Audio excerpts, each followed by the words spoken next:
Do I need to No, sing? you're right, Okay. mate. Welcome, ladies and gentlemen, to another episode of I'm Doing Great. Isn't it? We've got a great show for you today, isn't it? All right, Wagwan. And what we're going to do before we get into the show, we're going to talk about our awesome sponsor, SonoraDefense.com. SonoraDefense.com. There's an N at the end of Sonora. Listen, Glock and CZ stippling, it's needed. It's necessary. You want a slippy Glock? Do you want a slippy gun? I don't think you do. You want a very grippy gun. You almost want a gun that feels like the inside of duct tape to your hands, okay? And that's basically what the stippling feels like. Not literally, but it feels good. The gun, it feels confident in your hand. You're not gonna get like a loose grip on it. It's like it's magic, really, and it looks good. It really does look good because as I'm talking, you're seeing what they're doing. Look how good it looks. They also have accessories. They've also got merch. Speaking of merch,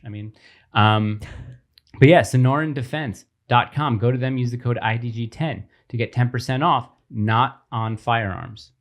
It's only on accessories and on the stippling work, okay, guys?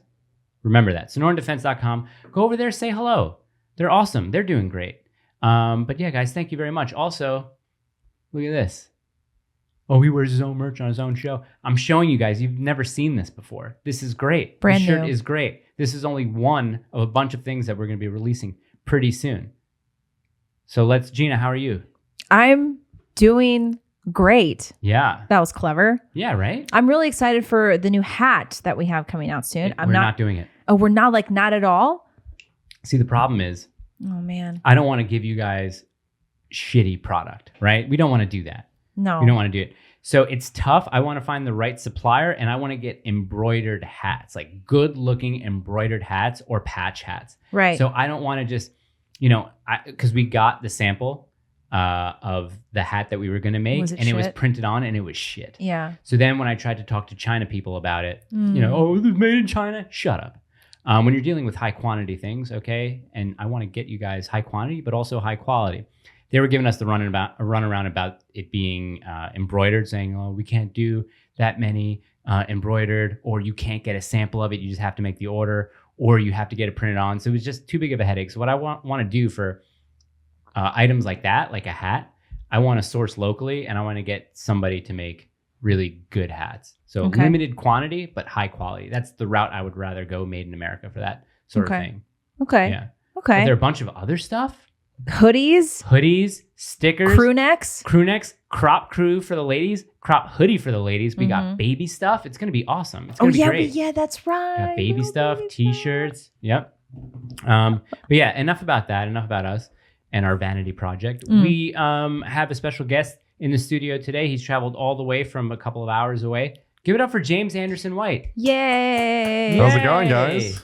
Thanks for having me. We'll put the kids clapping in the reel. Okay, good. Yeah. Good. Yeah, speaking Yeah. of kids, it's almost a flex that you guys have merch for babies. Like some people on the internet, they could never market that to their audience. That's right. Like who? I like that. Well, I thought this was a no drama show. Oh, no. Tim Well, Dillon couldn't. Right, yeah. You know? Well, depending. Well, see, that's what's so great about the name of our podcast is because you don't necessarily had to have heard of us to wear the merch, certain types of merch, obviously. Right. But like my Pitbull Apologist t-shirt, you kind of get Those it are if for you listen people to- without kids. Wait, are we going to get into the Pitbull thing Clearly. right now? How does James feel about I know how he feels pitties? about it already. Well, I have a scar on my foot from my friend's pit mix. So I'll just say that. Oh, What happened? It was really my fault. I kicked him in the seat. you Why? kicked your dog in the teeth? I was kicking the ball to him, but he tried to bite the ball as I was doing Oh, so. poor baby. So he was fine. He's like 3 years So old. he thought just- he was gonna bite the ball. Yeah. And No, he it's just got his your fault. foot. I mean, sorry, my fault. But Yeah. no, I just said that because I knew it would get a reaction out of you. Do you have negative? Do you have negative feelings towards pitbulls generally? See, here's the thing. I know that there's all the data and the studies about pit bulls, but I also know that people could falsely identify a pit bull when they're making those reports. I just think they look weird, and I don't trust them because of that. You think they look weird? Their eyes Here's are the too thing. small. That's actually that answer I think is one of the more based answers because James is just using his God-given intuition to look at something and say, you know what? I don't need to hear data. I don't need to hear statistics. I don't need to hear numbers. When I look at that creature, God is telling me that thing looks menacing and it could rip off a baby's head. So that Yeah. may be the most based answer. Okay. Sorry, Mike. Yeah. I mean, know. that's pretty much how I judge most things. Yeah. Well, It's kind of like that, the IQ, the bell curve. where Yeah. it's like all the way at the bottom. It's Yeah. like this, like, oh, my grandma did it, so I'm gonna do it. That And then like in the middle, it's like, well, I need to see the data and the statistics. No. Right. And then at the is the base the Jedi. top, Right? yeah, exactly. Well, if we're going about aesthetic, I mean, do you like pugs then because they have giant eyes? No, I think pugs are equally abominable, if not worse. Like, Yeah, but they don't look I just- menacing. I think there's. They don't. I They feel just look bad for ugly. pugs, really, because they've been bred to French be. bulldogs. Yeah, I think the closer a dog is to like a wolf Mhm. or something akin to a wolf, like what dogs probably used to be before they were inbred to the point where they can't breathe, Yeah. like a pug. Like that's just It's that's just cruel. Yeah, it's cruel. Cruel and unusual. Yeah. Yeah, and I'm definitely more partial to larger dogs for that reason. Yeah. Oh, nice. Do you have a dog? My mom's got 2 dogs. She's got 2 Cavalier King Charles Spaniels. Whoa. They're Those are very, very good long looking. ears. they're very Long hair? cute. They're kind of dumb.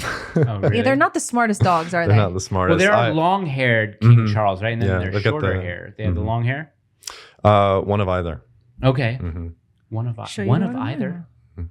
One of each. One of Can you each. say the same thing?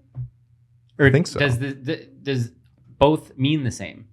I think that means the same thing. I've never heard anyone say one of either. Maybe I'm One just of weird. either. One Yeah. of each. One of each. One of each. That's Well, we're not here to probably play more semantic grammatical. games. Let's talk about you. Yeah, I want to hear about you. So James, he has been posting on Instagram. I believe Proverbs has 31 chapters. you said? 31 chapters. So and out of all of August, he's been posting a proverb chapter per day. Cool. yeah, and doing a little write up on like a little takeaway. And what's been really cool is that some people jumped on and have been posting like on their Instagram and been doing it along with me. But yeah, just Proverbs is obviously full of wisdom, and just had the idea of going through and kind of sharing and introducing that to people maybe who haven't heard from Proverbs before, but just giving little insights that were specifically pertinent to the things that we experience every day, because as the world gets crazier and crazier, we just need more and more of God's wisdom. Oh, nice. I love that. What a pleasant young man. Yes. Yeah. I mean, I don't want to compare, but we were saying before we started rolling that you have some Kai-like qualities about you. Similar voice. Yeah. They're both very young and youthful and enthusiastic, and they kind of look similar. Well, Kai I'm not has saying it- all Kai- white guys look the Kai same. cut his hair, and He did. He got sheared. Right. Yeah, he did. The timbre of his voice is a semitone higher than yours, I believe. Yes, a little higher. He's probably a little louder than I am. Yeah. He is a Actually, tad I can more attest. He's definitely louder than I am.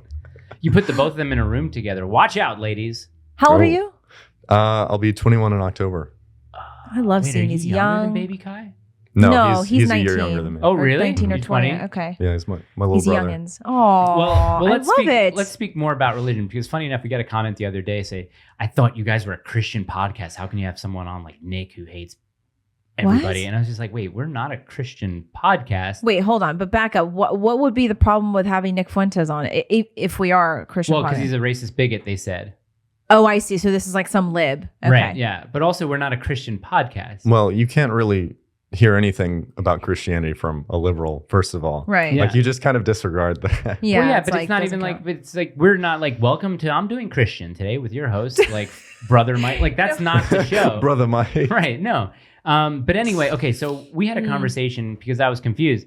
We were having a direct message conversation, and I was like, "Oh wait, are you Catholic?" And he was like, "No." And I said, "Why did I assume that?" I said, "What denomination are you?" He said, "Nothing.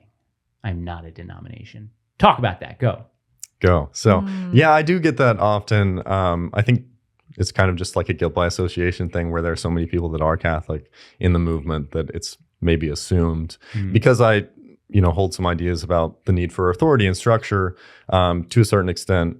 But I grew up in a Presbyterian church, but then went to a non-denominational church. And the reason I don't say non-denominational is because that's almost a denomination in and of itself and has certain, prerequisites and things that people assume about it.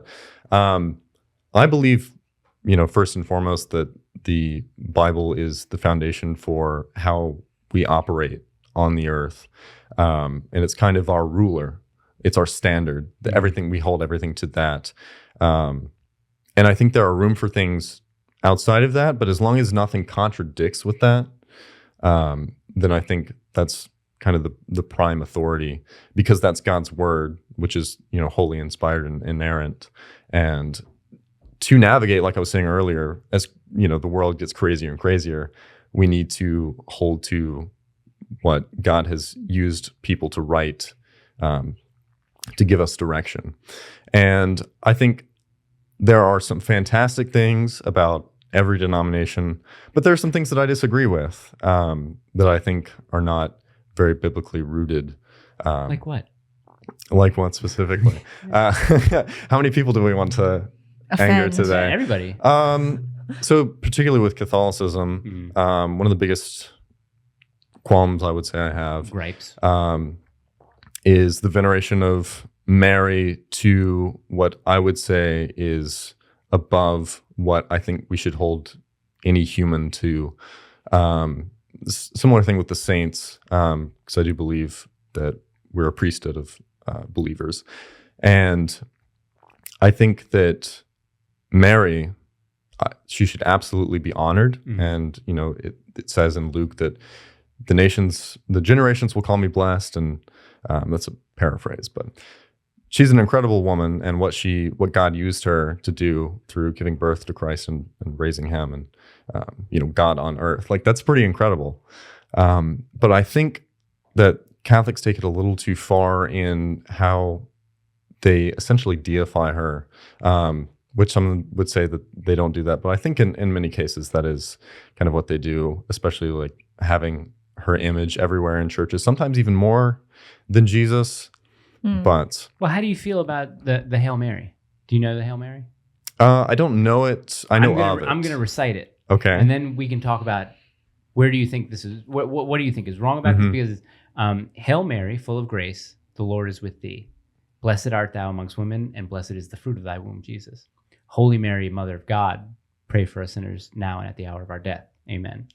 And that's it. It's a beautiful prayer. Do you think that is deifying her in a way? Like if you're praying to anyone apart from they're petitioning. God? I know that is a big difference. They say is that Catholics, they don't pray to Mary, they petition to Mary to pray to God on behalf of you. So a lot of non-Catholics will kind of throw that and say, oh, they're praying to saints, but from what I understand, the Catholic tradition is that it is petitioning, it is asking for intercession of the saints. The KJV version of the Bible does say when Gabriel greets Mary, it says Hail Mary, which that word specifically in the Greek is more like, rejoice. It's a general greeting, which can be for royalty, but can be outside of that context.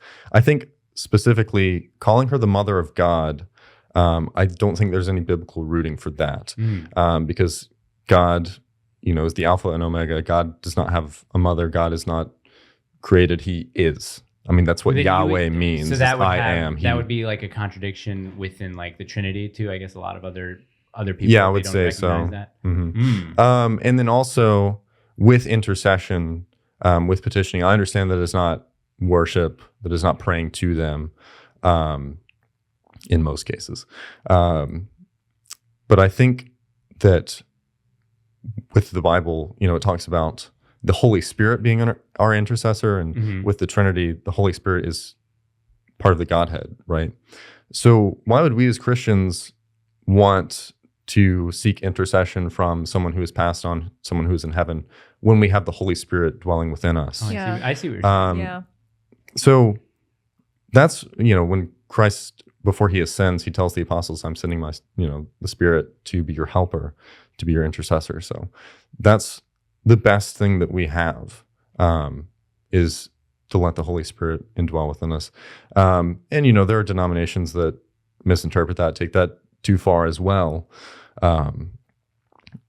But there's another fold to this, I think, with even praying or asking, not praying rather, but asking the saints for intercession, is that when we're in heaven, we're glorifying God. Like that is what heaven is. It's constant rejoicing worship. We're, around the throne room. That is the end goal. I don't see why anyone who has passed on, who is in the glory of God, who is wed to Christ in heaven, why they would be not concerned, but why, I think we will see the things of earth as so quaint in comparison. Right. So if they have passed on, if they have moved on from this life, then I think it makes so much more sense for us to commune with who God has given us as intercessor rather than these people who are probably preoccupied with Being in the the presence glory of of God. the Creator, right? Well, isn't is that unique to? I wonder. It's tough. We don't have like a fourth Catholic or someone here to go back and forth. But well, we do. I'm Catholic, just not studied. Yeah.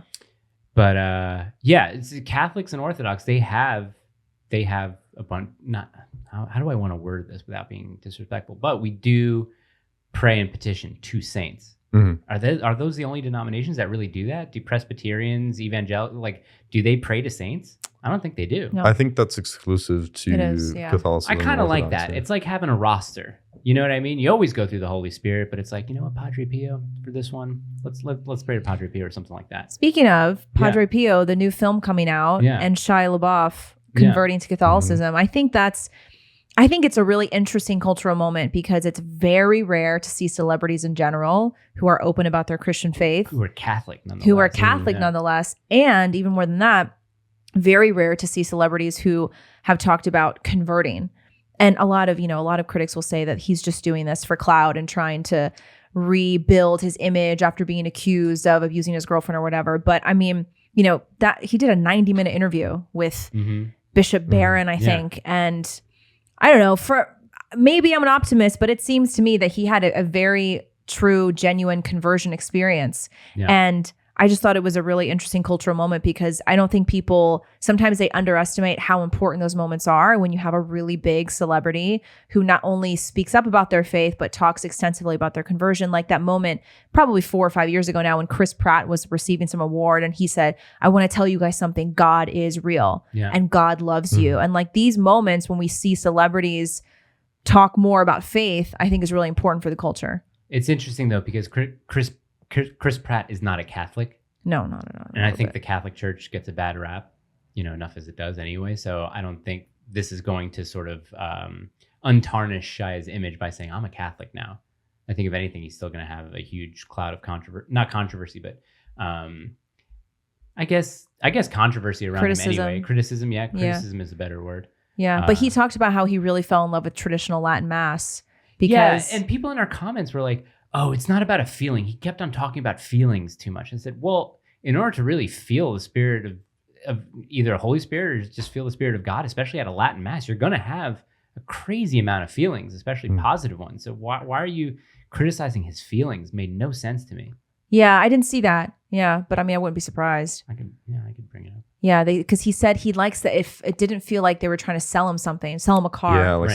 sell him a car. Which I understand. I mean, that's something that I don't know if you feel the same, but something that I'm very critical of, or not critical. I guess I kind of take issue with in a lot of Protestant churches. It just because I grew up in a quote non-denominational, and for a lot of my childhood, I grew up in a mega church, and it was very much like they had a youth center that had a rock climbing wall and foosball tables and a game room and fog machines and Trying to get that tithe. and it trying to get that 10%. And it was like across the lake from the main building, and it felt very much it felt corporate, it felt commercial, and that to me, I mean, definitely it does feel like they're selling you something. It feels like they're selling you salvation. That's the problem with Protestants, which I especially look up to in the Catholics and in the Orthodoxy.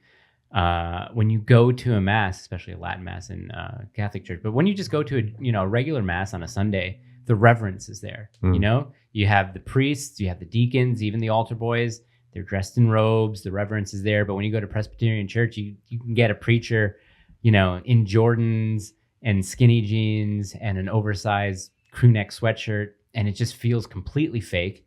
It feels like someone is pitching you a sales pitch or something like that. Or if you go to any of these like gigantic Baptist churches or any of these mega churches, it's just, a pastor in a 3-piece suit, and he's got gold rimmed eyeglasses and he drives a Cadillac. Yeah, that whole might be a prosperity stereotype. gospel. Yeah.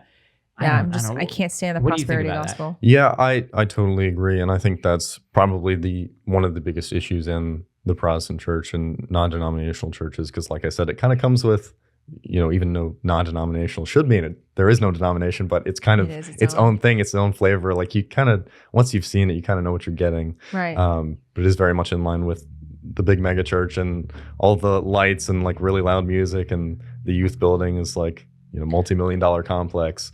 And I understand, it should go without saying, but I have very close Catholic friends and Orthodox friends, and I think their faith is beautiful. And while there may be some disagreements, I'm still very happy for them, and very supportive of them. I'm not pointing fingers or anything like that, but I understand the desire for reverence and the desire for a little bit more order and structure. And I feel that. And I'm not currently in a local church right now because I don't know where to find that. Which, everyone in the comments were like, yeah, you find it in the Catholic Church. But I have had some experiences like that. And often when it's like with a smaller group, where it's like a more intimate setting where everyone's there with intentionality. I think that's a big part of it, is the intentionality and actually going to a place of worship for that purpose. Whereas a lot of these fast food type churches, it's just like get in, get out, just, check the box, Right. go on Sunday and then leave. So do you not go to a church? Because I know you said you go to school in Savannah. Have you not found a church there? I've been to a few churches, visited around, but currently, just like the last month or so, I've been watching my church back home. Right. Mm-hmm. Yeah. So you go to SCAD. Mm-hmm. Are you off for the summer? We're still in summer? Not Yeah, almost. Well, I guess. Yeah, so they're on a quarter system, which is actually pretty nice, but I don't start back until September. Okay. And what are you studying? Industrial design. Oh, that's nice. cool. Industrial design. Learning Okay. chairs and stuff for the home and stuff like that. I have made a chair before. Nice. Actually. Okay. Yeah. He made the sandals that he's wearing now. Really? Yeah. Those are You cool. show them on camera. No, you want to like raise your foot all the way Should up? I we- don't want to get you to do that. Should we Go make for it. some Oh, no. Oh, no. Legs too long.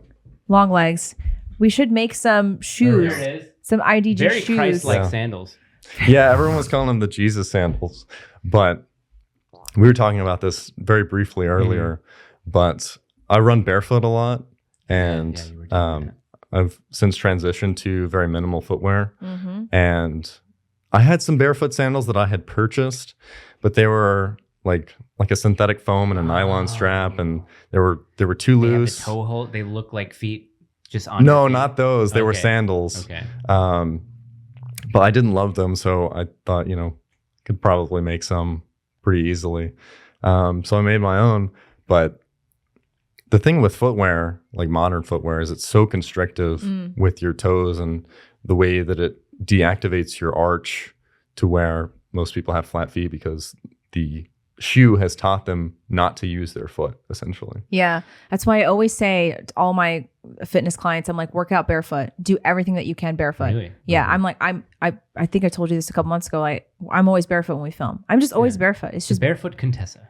yes. Barefoot. I sent Carly this. Wait, did she send it to me? No, I sent it to her. It's 10 tips for taking kids to church because we're gonna go to church for the first time as a family on Sunday. Oh yeah. Wow. We found a Catholic congrats. church. Reading this gives me anxiety. So it's 10 tips for taking kids to church. Keep taking them. Great job. That's one. If the church isn't crying, it's dying. Jesus loves having your kids at mass, imperfect and all. Don't stop. Agree or disagree? Wait, these aren't tips. This is encouragement. Keep taking them. Oh, No okay. tips. So if like the first time goes bad, Oh, okay. keep taking them. Okay. Okay. Number 2, lay out clothes the night before. Yep. Yeah. Create your own family Sunday best. Have 1 or 2 church outfits per kid so you can rotate or know which season this is what they'll be wearing. Helps. I don't know if These don't sound like helpful tips. To try me. sitting up close. Especially for little kids, the more they can see, the better. Give it a try. That's probably good, right? Try sitting up close. That's probably good for You think your so? daughter's Yeah. age. Yeah. Yeah, I would think so. 4, give them church anticipatory guidance. Tell them during the week and the day before. Okay, that's depending on the age. I can't tell my 2 also very vague. Yeah, it is. Smile and whisper at them in mass. Your joy in Jesus, your love for being at mass is one of the best things you can do for your kids. Example, when I'm frazzled at mass, they are. When I'm peaceful, they tend to follow. Give them small smiles and whispers at your joy in them being there with you. Tell them how happy they make Jesus.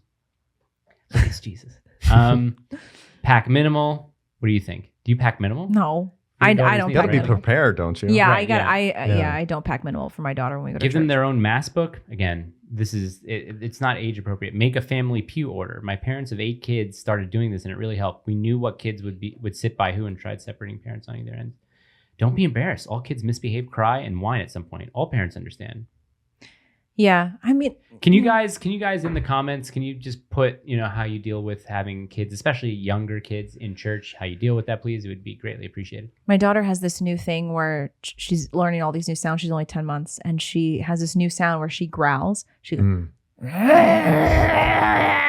just like out of nowhere. She's very expressive. And of course, a couple weeks ago, Dr. Easley's preaching, and she Wow. as loud as she possibly can. And she just kept going. I had to take her out, and everyone She's was just possessed. laughing. Yeah, I was like, people are going to think that my daughter needs an exorcism. But I mean, Wait, do Protestants do exorcism so they don't? It depends. It depends. Wait, they do? Depends on the denomination, for denomination. sure. Yeah, if Denomination they're of Protestant? Isn't Protestant a denomination? There are itself? there are so many many. denominations. Wait, of so is Protestant. Presbyterian Baptist, Methodist, Oh, right, Pentecostal, right. Okay, I see what Yeah. you're saying. Sorry. No, Episcopalian. you're good. Pentecostals probably would prefer. I was going to say they do for sure. They speak in tongues and they do exorcisms. Didn't we ask Dr. Easley about that, and he gave a response? He had an answer for that. Oh yeah, I but forgot still what he don't- said though. You want to hear my main hang up with the Catholic Church? Sure. Where do you think it is? Can't wear a hat in The church. Pope. Oh. Oh, you were saying the head? Yeah, like oh, the okay. head, like the big hat. It too. did look like you were pointing to your hat. See, I understand hierarchy. I understand why there is a pope. But what happens if you have A bad big- pope. a bad pope and ethical problems with your pope? Mm. Should you have to fall under the I guess not ruling, but not should you have to The authority. should you have to respect the authority of the Pope is the same thing as respecting the office as the presidency or whatever. People like to throw that around. But like, do I have to like the Pope? I don't think so. I'm not even Catholic, Well, but I don't that's think what you the- do. Because the I state- ask people that all the time. Right, Catholic like the- people Talk to that. Mel Gibson. Yeah, that's what I'm saying. Like the state of State of conscience, like they conscience. believe that the seat is empty. They believe there hasn't been a true Pope since Yes, Vatican, that's right. whatever, Vatican II or something like that. I don't know. Yeah, I just believe that. So it's just like Catholic, yes. What's the Pope, name not for so that much. again when they believe that? State of State of conscience. contest. Okay. Yeah. I kind of like that. It's like edgy. I kind of like the edgy Catholics. Why can't I be an edgy Catholic? You could be, Well, but you, there are plenty of those. yeah. Yeah. Yeah. Catholics are allowed to curse, I think, right? Really? But they Really? they say apparently. I mean, we've had a lot of Catholics in our comments be like, "Don't worry, Mike, you can say the F word because we're Catholic and we're not Really? uptight." Yeah. So who gets uptight about the cursing? I don't know. I mean, I guess some Protestants. I don't know. Oh, interesting. Do you curse? Try not to. I try not to. It happens. I think cursing should be reserved for like when you really need to use it, because I think just generally, if you use it all the time, then it kind of Means loses nothing. its strength. Oh. But I also think that there's a lot to be said about being set apart and being sanctified and not being like the world. Mhm. Obviously, there's some things that you can't avoid, but I think the more that you grow and spiritually, people will start to see things about you that change. So for me, when, like in high school and stuff, I didn't temper my tongue probably as much as I should have, but since then I have reduced the amount at which I curse, but it still happens. Is cursing halal?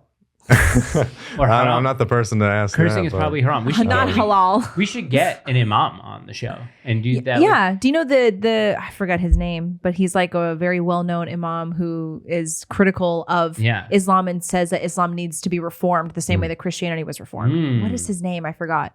I don't know. Tawhidi. Oh, Imam Tawhidi. Yeah. He's Tawhidi. in Australia though. Yeah, that's the thing. What's his perspective? Like, what's his main issue? I mean, that's a good question. I listened to a long form podcast of his 4 years ago now. I forgot They what are my enemy. his qualm is. But also, I have one that is a friend.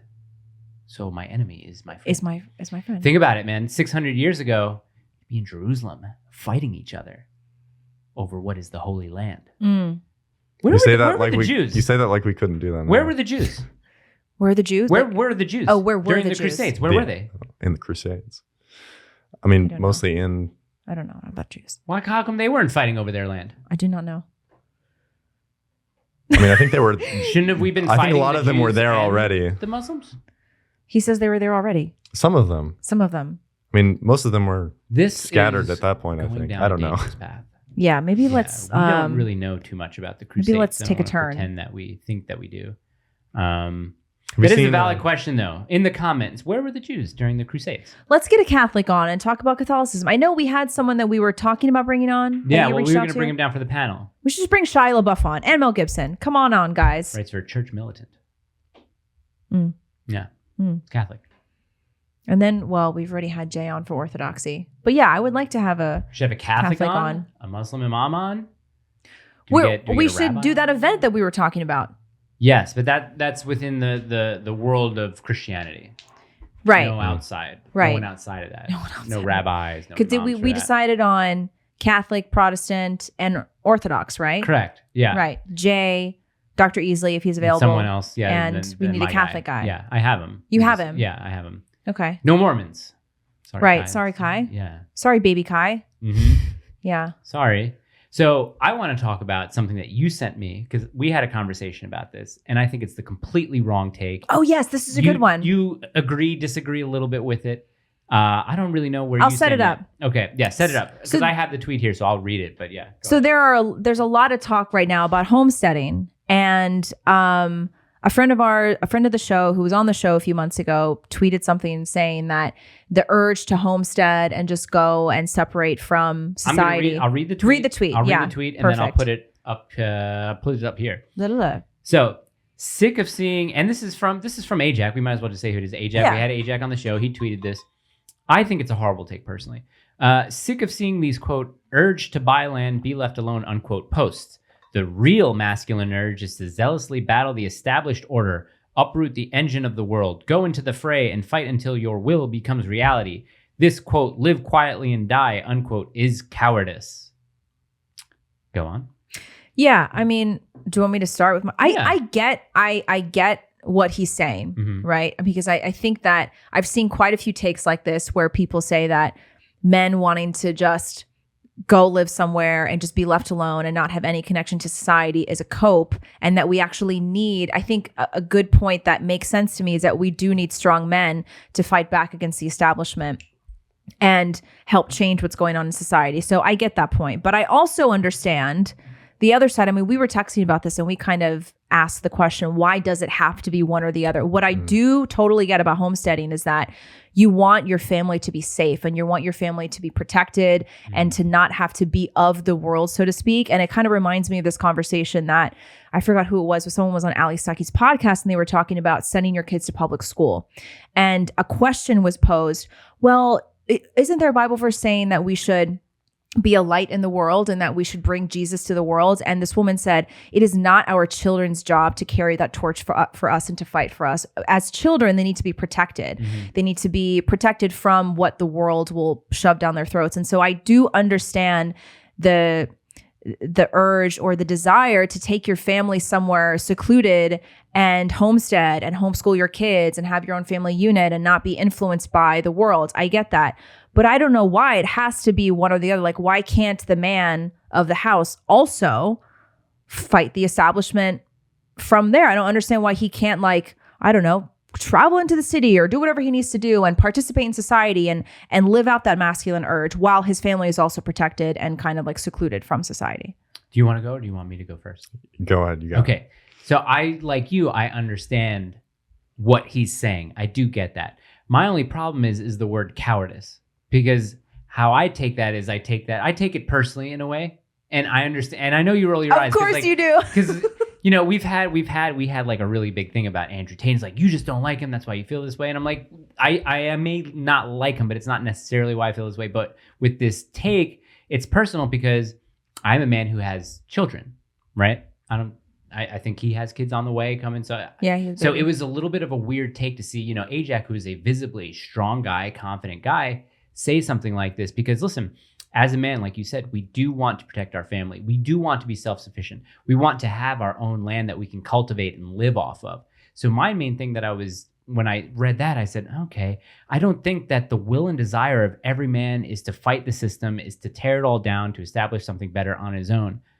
I don't want to be bothered, but I don't want to be fucked with.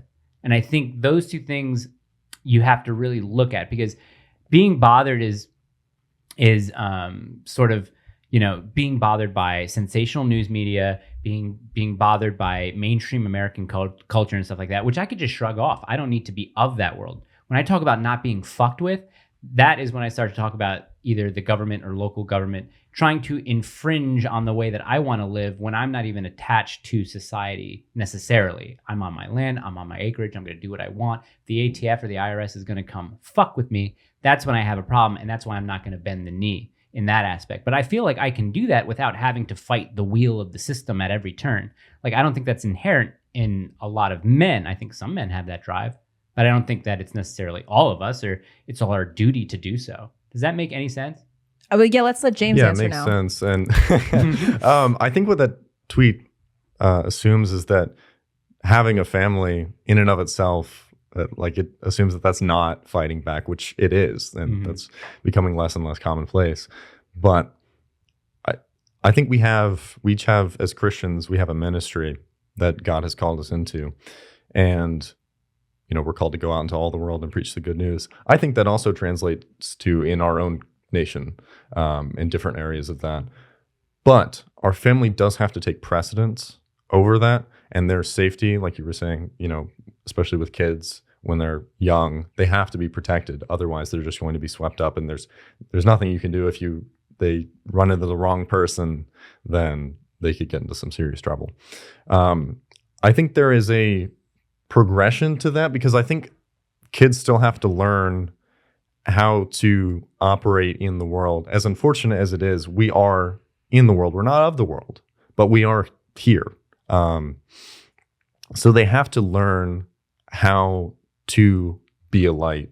But when they're, tiny, you're just letting them be vulnerable if you kind of throw them out there. They have to be an appropriate age. Right. So I think things like homeschooling, that makes a lot of sense from a young age. A lot of European countries, they don't start school until much later than we do over here. Starting kids, I think, as early as we do doesn't make a lot of sense. But I think they get to a certain age, a certain level of maturity where they need to be exposed to certain things, and they need to have their beliefs challenged to build that internal strength, to build that foundation. Because I think a lot of kids, they're just so sheltered, and then they get sent off to college and they've never had their beliefs tested.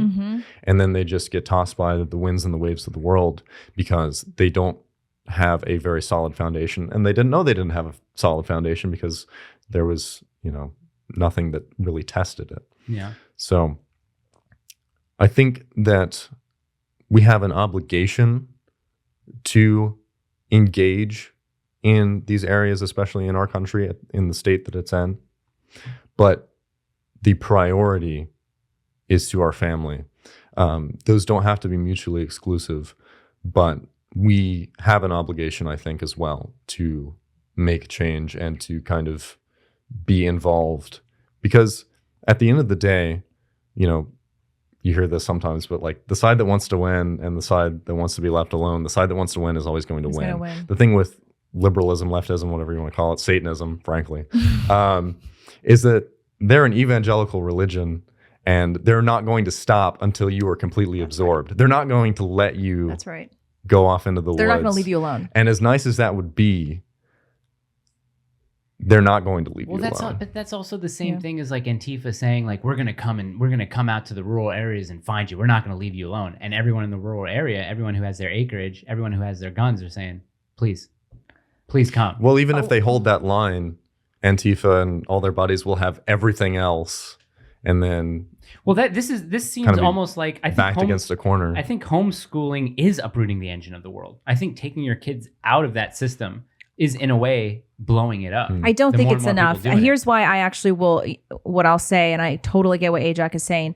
One of the reasons that we are in the mess that we're in right now, and what I mean by that is turning kids trans, cutting off healthy girls' breasts when they're 15. The reason that we're seeing all these societal issues is because we have far too many men specifically who have just sat back and been like, I don't want to be bothered. I want to do my own thing. And just like, you guys are crazy, do whatever you want. And I think that's one of the main reasons that we're here, because we don't have enough men who are stepping in and saying enough is enough. Like Matt Walsh right now, he's trying to build a coalition to stop what's happening to children, the trans agenda that's ruining children's lives. Like that should have been started a long time ago. True, yeah. Like you see all of these kids that are at drag shows, like the reason that they're there is because the dads are like, yeah, sure, whatever, do what you want. We need more men who are able to stand up and actually actively go against the system, because just like you said, they're never going to leave you alone, and they're going to keep taking inch after inch until it turns into mile after mile. And then before you know it, they're going to take over society, which arguably they already have. And now we're left on the defense. And we should have had a lot of strong men a long time ago who are willing to stand up and not care that it was going to be offensive to somebody, not care that it was going to be insulting, and say from the very beginning, no, marriage is between a man and a woman. We should not be legalizing gay marriage. We should not be condoning gay relationships and just acting like homosexuality is okay because it's your life, right? Live and let live. Do whatever you want. Doesn't affect me. So I totally get that. I actually do think that cowardice is a good word to use, because a lot of men, they may not think, they may not be trying to be cowards, but it is cowardly just to sit back and be like, all right, fine. You know what? Just leave me alone. You guys do whatever you want. I mean, like, that's why we're in this mess right now. Well, at the end of the day, as they take mileage, as you said, if we are not standing and pushing back, then we are only retreating. And I think we have this pervasive, almost sickness of American retreatism, where, you know, a thing isn't the way that we like it, men especially, and we just say, oh, you know, it's not how I like it. It's not, I don't like the way it's going. I'm just going to let it be and go do my own thing. And the problem with that is that it's not just going to stay its own thing. You know, it doesn't just stay in the bedroom, right? They force it upon your kids. So I think we have a duty to say, before it goes further down the slippery slope, to say, no, this is not happening. We're not standing for this, and be in the places where we can say that. And right now, we're not in a lot of places where we can say that. So I think we're kind of on the back foot, and that's going to take sacrifices to kind of gain that back. Sacrifice is a good word. And here's why I don't like the use of the word cowardice. Because what he's doing is he's just saying stuff. There hasn't been one person just yet who has gone to a drag queen brunch or drag queen strip show in Texas and has physically wrung those people out by their necks. There hasn't been anyone yet who fired upon Antifa holding guns protecting those. So until somebody does, everybody's just talking. And it's not a call. I'm not saying go ahead and do this stuff. But what I'm saying is, until somebody actually does it, everyone's just talking. So if he wants to say it's cowardice, what the fuck are you doing? Like, what are you doing? All right. You don't just get to say these things and then just be like, well, I did something. I said it on Twitter. No, like, I want to see action. It's like the dudes who were at the Virginia school where board. The trans, like the dude who was like physically upset and had to be taken out, like physically restrained because he was about to do something and they saw it. Like, that guy's not a coward. That guy's going to fight against the system 100%. But I'm not saying until you come for me, I don't give a shit. Like, that's not what I'm saying. Like, I do care, but you know, I have a family, I have kids. Am I going to get involved for other people? I don't know. There has to be a line that I'm willing to cross. And for that right there, until it comes to my kid, I'm not necessarily going to get involved physically.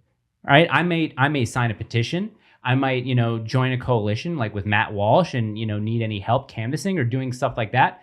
But until then, what he's talking about, I think what he's talking about, he wants people to sort of become physical in trying to, you know, blow up this system. I'm not saying he's trying to, you know, get people to, you know, blow things up like Ted K. Like, that's someone who literally wanted to be left alone in the woods, but then he was also doing something about it. You know what I mean? He was fighting against technological advances and government. And he's a New York Times, you know, published author. And... Yeah, exactly. No, and a lot of his manifesto is very convincing because a lot of it's true when it talks about how technology is taking over our life and how, you know, how big and troublesome government gets as far as like it's overstepping people's right to live. And I don't I don't like that. I don't like the word cowardice. I have a really big problem with that because until like if he did something, if he knocked out someone at the at the brunch, or if he knocked out a corrupt politician, I don't want to hear it. Yeah, there's also a really, what I hate seeing online, there's this narrative of people actually believe that, going back to like homeschooling and raising your own kids, they actually believe that you have to be rich for the mother to spend time with the child every day. So there was this viral video, Ajax actually shared it, and that's how I first saw it, this was during probably end of 2020, maybe even beginning of 2021, where COVID was more at its height.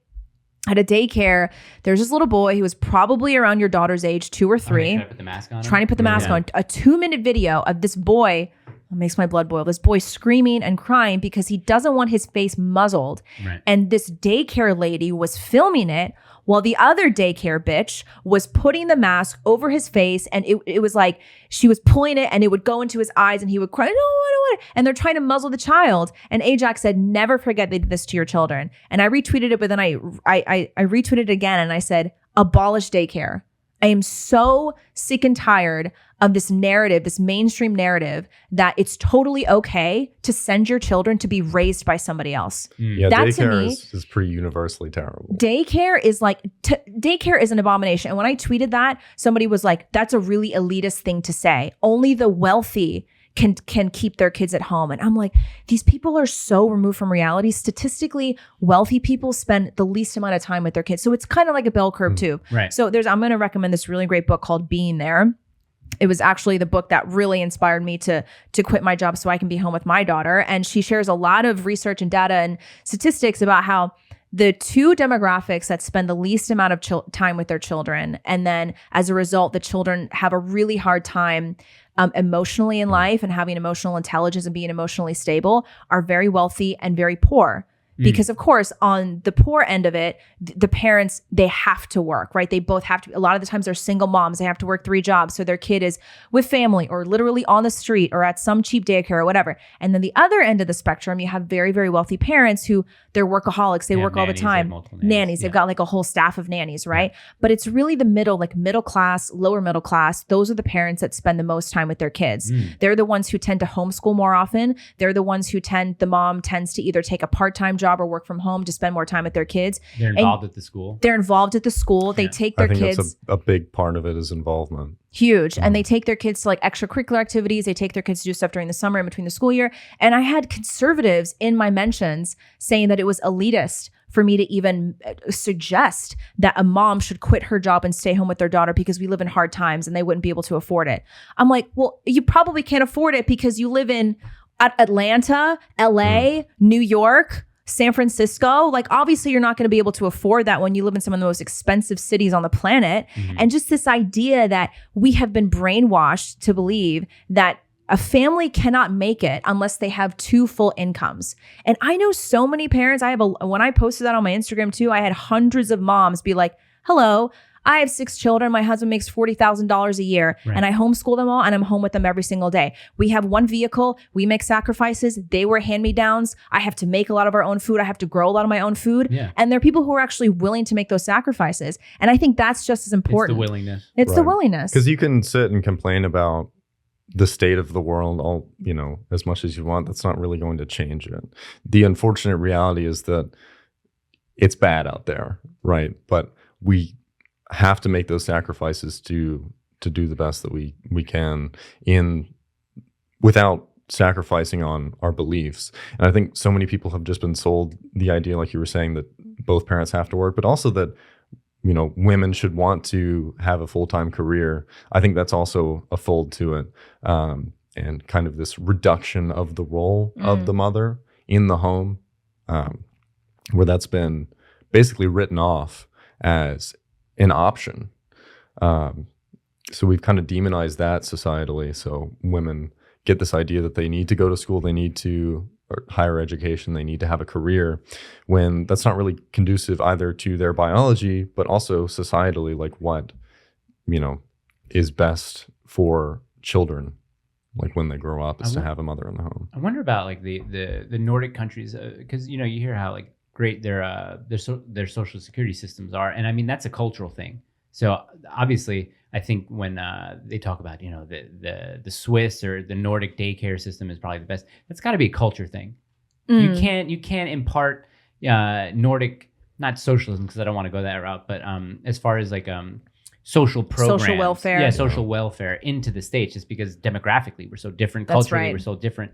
So it seems like this has been something that's ingrained in the Nordic culture. We kind of take care of each other. We're all a homogeneous population or whatever. So the daycare systems might be a little bit better over there. But also, I mean, listen, if I'm getting taxed anywhere between 60 and 70%, like, you know, daycare's there. And they have way fewer kids there because they I have think such a people small forget how population. big the United States yeah. are. They're Like, their like- population is very small, and the homogeneity of their people, I think that also can't be understated. Yeah, But- Denmark is like the size of LA. Maybe, I mean, the entire country is like the Less. size of less. Yeah. So you the like population in one. Denmark is maybe 6 million people. So you go to one town in Denmark. Mhm. The daycare there probably has like at most 10 That's kids what I'm saying. with like multiple adults there, Yeah. and so it's like it's very different. Yeah. Still an That's- abomination. Oh, daycare in general? Yeah, it's So very anti-daycare. See, I think the women, were they conservative women who said that you were elitist to say that? I don't know. So there were a couple accounts, some anonymous, probably both men and I women. think they're just upset that they have the ability to do it. They just don't do it. I think they're venting. I think they're saying. I think that it's a cope, like you said. Like, Yeah, I they think probably took it personally. Yeah. And look, I get it. Like it I would took take age, I think, sacrifices. personally. Yeah. It would take massive sacrifices, like, because another thing American culture is that we're very materialistic. We have been we're all about consumerism. We're constantly being sold this new item and this new car and this new appliance and whatever. And so Americans spend a lot of money on things. And so it would be a real adjustment if a family would have to go from 2 incomes to 1. They'd probably have to get rid of a vehicle. Yeah. They may have to move and, you know, live somewhere a little bit more remote. But it's just it's one of those sacrifices that I think very few people are willing to make. Right. And it's kind of the, priorities that you hold. Like, if you're still paying for Netflix, if you're still paying for, Disney Plus or whatever, like, you can make those cuts. And I think the more that you learn about the things that we so readily consume in America, if it's media, if it's like food or even clothing with like synthetic fibers, it makes you want to consume them less. So some people just don't, they don't know what they don't know. But I think the more that you learn about how terrible and how poisonous everything is, it makes you less inclined to be a consumer. Mm-hmm. Do you send me things knowing that I'll get personally offended by them? No, I really didn't think that you would. I wanted. Well, that's the thing. There have been a couple of things where I thought it would just be a good you're like, topic. Mike, you're taking this like way too personally, and I'm saying, yeah, I probably am. Sometimes you take things personally. Well, it's just because he says men. Yeah. I don't have the desire to be left alone necessarily. I don't want to be fucked with, and I think that's a distinction that I want to make. I can't believe I said daycare bitch earlier. I feel kind of bad now.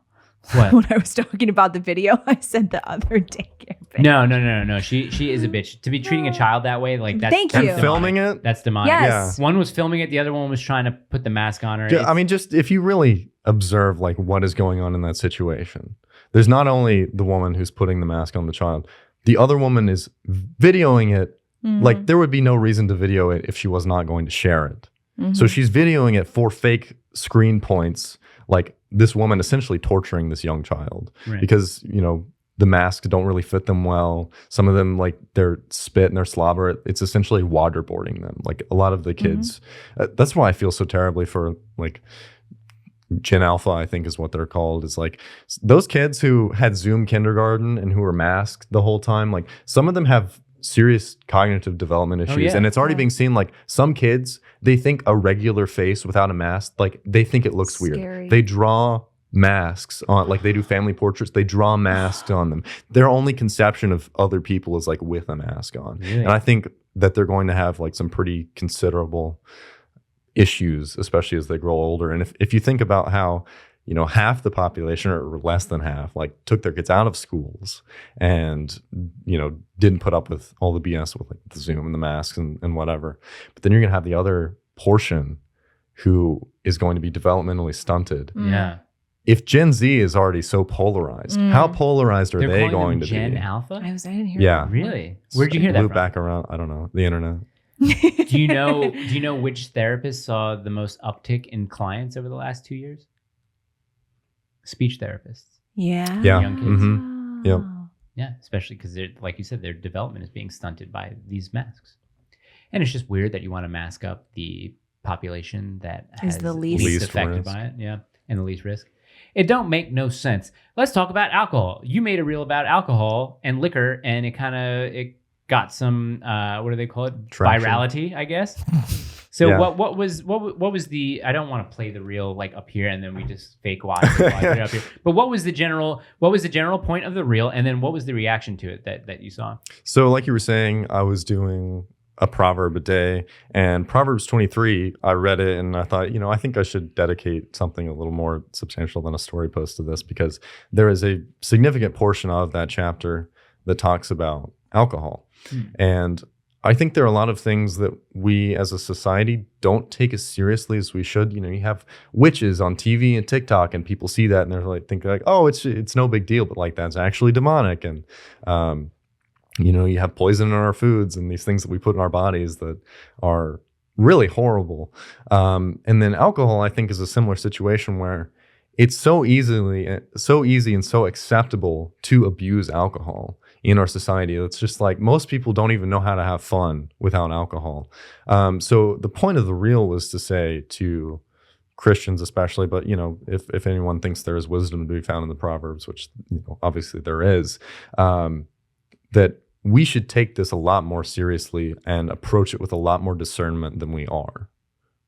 Mm-hmm. And people didn't like that.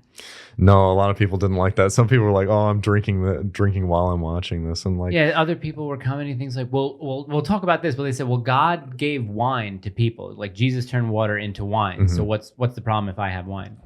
Well, an important distinction to be made is that ancient wine and alcohol as we know it today are two very different things. I'm not saying it was non-alcoholic. Some people make that argument. I don't think that's very fair. Like, I mean, we know that. grapes, look at the Roman right? Empire. We know. Yeah, I mean, grapes. They had gods. Yeah. Did they have god like who is look up the Roman god of wine? I don't think they called the god of wine. Yeah. Dionysus. Who was it? This is there's dead air now. Bacchus. Bacchus. Is he the god of Bacchus. Yeah. There's a painting of like fertility. Like Bacchus was like fertility and wine, and there's like them celebrating in the forest. Bacchus is one of the weird He ones, was originally the Greek god of fertility. Mhm. Later, he came to be known chiefly as the god of wine and pleasure. Mm-hmm. Right. So I said to that comment, like, why would he warn about drunkenness if the wine was non-alcoholic? That doesn't make any sense. But like modern grape juice is only possible because of refrigeration and pasteurization. So it was wine, but it was less potent. And I know in Rome specifically, they would actually buy fresher wine, and like aged wine was like the cheap wine. So they would drink it when it was more fresh, it's less potent. But even still, you could still get drunk off of it, which is why it warns against it. Alcohol nowadays, not only do you have much more than just wine or other strong drinks, you have beer, you have hard liquor.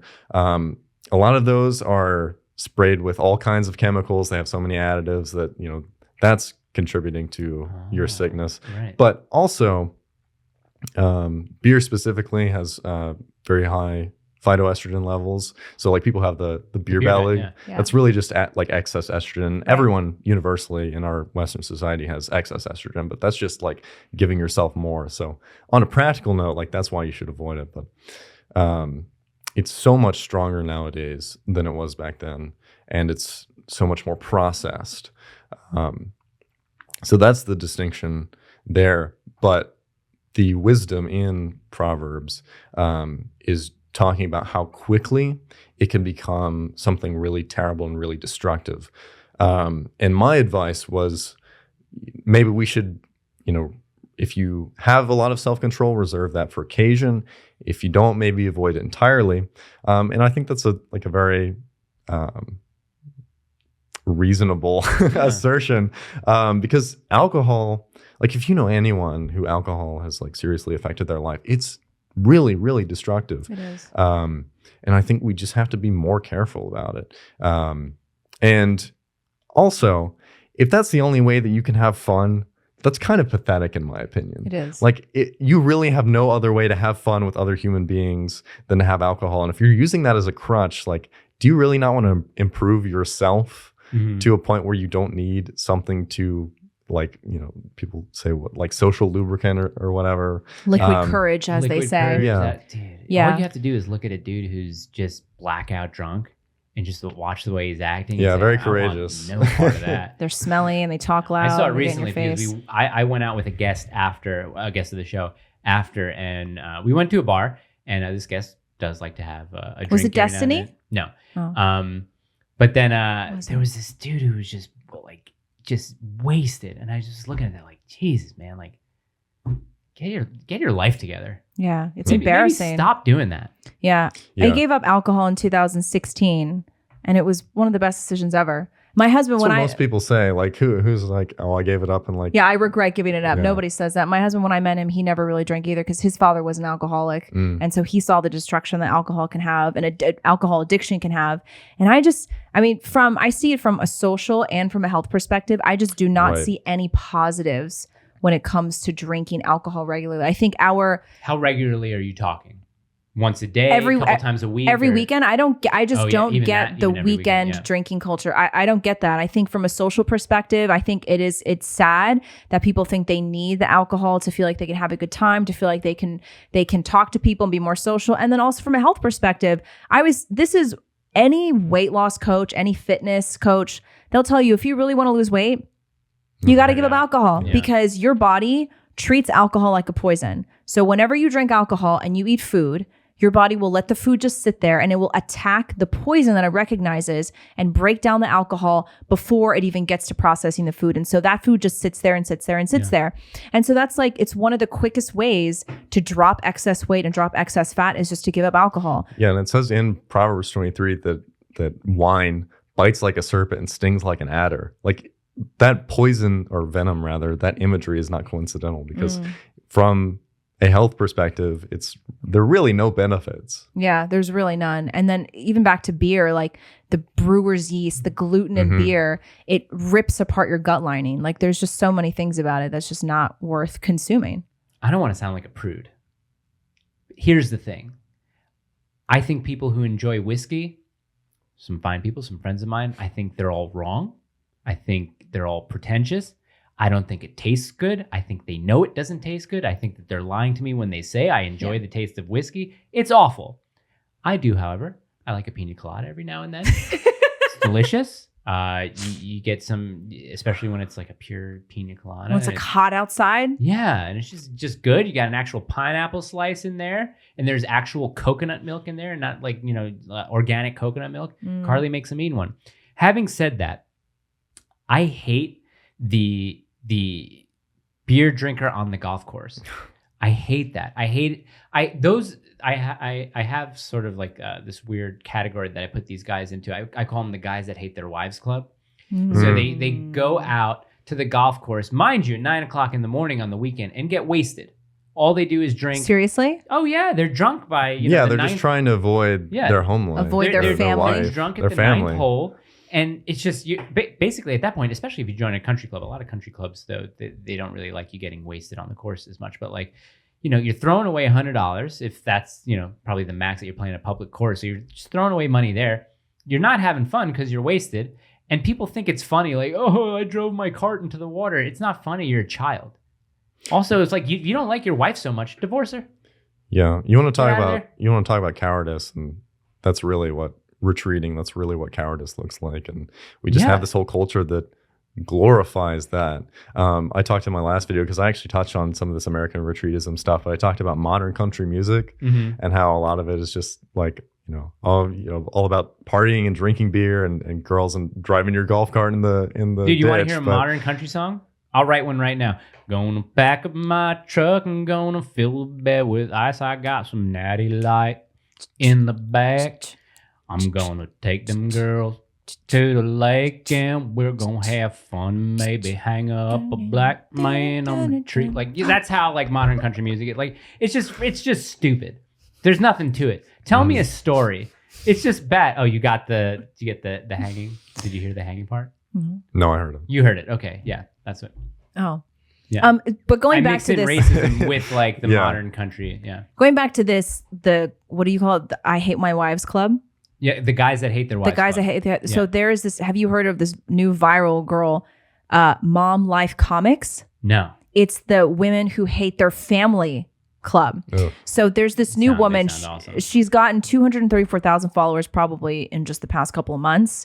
And she makes comics about how much she hates her husband and children. And That's it's become trendy now. Hold on. Boba liberal? Is that a person you're saying? Boba No, liberal? Boba liberal. Oh. Boba, like the Asian liberals. Oh, no. This is definitely a white girl. Oh, really? This is definitely a white girl. Sounds like a white Yeah, girl. Okay. her name is Mary Catherine Starr. That's as white as it gets. You hear what he said? It sounds like a white girl. Yeah. I got into a lot. Remember the video about the woman who had her kids nearly shot and BLM is protesting about? Yes. Okay, so in the short, a lot of people are like, dude, I don't understand why that white guy had to bring up the fact that those guys were white who were yelling, at least you're alive. And I was like, yes, white liberal men are an evil on this earth, and I'm pointing that out. I don't know what else you want me I don't to know say. if you can even call them men, but Yeah, why are you it's why are almost you a pointing out stretch, that they're really. white? You guys are racist. I was like, yes, I am. I don't like liberal white. so she's making these comics about how, like, here's one. Recently, my husband and I were unloading groceries from the car, and she's really mad because the husband's carrying one bag and she's carrying like 10 bags. I mean, it's these women hate their lives. Look, this is the one that went really, really viral. Oh, DM yeah. that I to me. saw DM memes that of to this. me You so I saw can this put it one, up. right? Okay. Yeah. So this is one where it says one of the many differences between me and my husband. The woman says in the comic, oh, look, the last ripe peach. I'll save it for the kids. They love peaches so much. And then the husband, looks at it and thinks, oh, look, the last ripe peach. I'll use it as a special treat in my daily smoothie. So, oh my gosh, this woman is mad that her husband is enjoying a ripe peach. What is wrong with you people? And this has become so trendy. It's like she's so popular. Everyone's saying, you're so funny, huh? This is totally my life. And they say comments like, thank you so much for creating this content. You're really filling a void. I feel like nobody really understands me. I feel like you're really speaking to me right now. These people hate their husbands and they really hate their kids. To be fair, I did something last week. I didn't think much of it at the time. My wife doesn't hate me also. But my wife's been making these really good chocolate chip cookies. Did you eat the last one? Yes. Here's what happened. That's what men do. Here's what happened. It was sitting there in the Tupperware on the thing, and I looked at it, and it was maybe 2:00 in the afternoon. And I said, she's going to bake more. I know she's going to bake more. It's probably going to be even later today that she's going to bake more. I'm going to eat this. Bro, if it's on the counter, it's fair game. You hear that, babe? It's If fair it's game. sitting out, No, but here's the thing. Normally, we reserve our treats and our baked items that Carly makes after the baby goes to bed and we're on the couch and either we're hanging out or well, if watching a show. there's an order to it. Then There that's- is an order. yeah. Okay, so I should offer that information up beforehand. So I ate the cookie and I thought about it. I said, maybe I'll save it. But then I was like, nah, she's going to make more. Uh-oh, Scabedio. Well, your wife didn't go and then make a comic rather, and put it on She put it on blast it Instagram. online. Could've. Yeah, Here's I think one. she's very talented artistically. 5 lies the patriarchy tells us about our male partners. I mean, what is this, 2008? Number one, men just don't see household mess like women do. I mean, Okay, that's true, false. though. No, false. I when I see mess, I got to clean it. Yeah, I mean, Okay, I what get is that. What is that bullshit? But like, you you like can. the little robot in Wall-E that's like always cleaning up after Oh, I love the that. tracks. Yeah, I love Wall-E. Wall-E's a great movie. Wall-E I is never great. saw it. Oh, it's good. It's a good. I know, it's a I good wanna take see it. on our modern society. Absolutely. But no, like the only thing that I deal with as far as messiness, and then I kind of leave alone until the end of the day, is books on the floor that Rose playing with, or toys and stuff like that. She goes to take a nap, kind of clean it up. Yeah. But I'm saying what is men don't like seeing? Like boys is different. No, Yeah. you You dating can't a boy? you can't deny that men generally they don't necessarily see some mess in the house like women do. We can't speak it generally though. We have to talk Why? about it. We have to talk about it subjectively because you and I are not married to 100 different men and women. So it's like tough.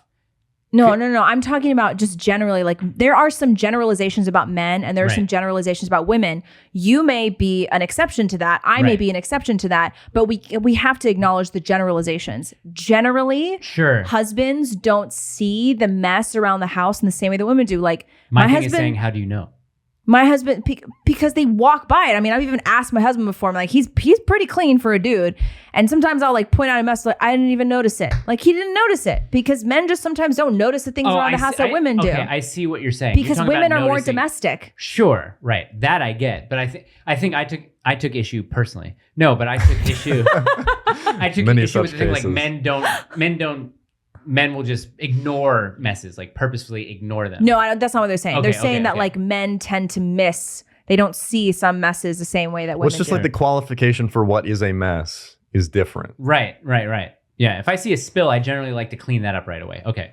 What's number 2? Because number 2, I think, is based in science. It is. Number 2, this is a myth, by the way, perpetuated by the patriarchy, so to speak. Men aren't very good at multitasking. Women are much better at it. But that's true. That's scientifically true, though. Right. That's been proven many times. That. Oh, she's saying that's like a myth that's perpetuated by the patriarchy. Oh, no, that's real. It's real. Yeah. Number 3, nurturing doesn't come as naturally to fathers as it does to mothers. Like, that's obviously biologically true. Right. Oh my gosh. So she's saying that's not true. She's saying it's pushed by the patriarchy. The fact that nurturing doesn't come as naturally to fathers is saying like, don't blame us if if we're not as nurturing because we're men. It's like no. That's what she's saying at the end of the day is that there's no biological difference. Exactly. Right, yeah. That's the whole thing is that men and women and men are bad women at finding things. They just aren't as detailed. Again, sweeping generalizations. Messes don't bother men the way that they bother women. It sounds like this woman's house is just very messy. And clean your shit up. Well, she blames it all on her husband. I mean, this is what... This poor guy. This is the I hate my husband club. Or I hate my wives club. These are the men that are in the I hate my wives club and have to escape to the golf course and get wasted because they live with women. She's a nagging... I know. Yeah. Well, speaking of Proverbs, it says it's better to live in the corner of the roof of the house than to live with a contentious woman. That's exactly right. I read that recently in Proverbs. Whoa, yes, absolutely. Base, really? Yeah. Take the book out. Take the book. I want to read that. There's actually quite a few verses about contentious women and how they wreak havoc on the home and on society. Yeah, and it says it's better to live in the desert. It's better for the leaf to be the. Yeah, that's pretty funny. They would have a leak in the roof. Let's see.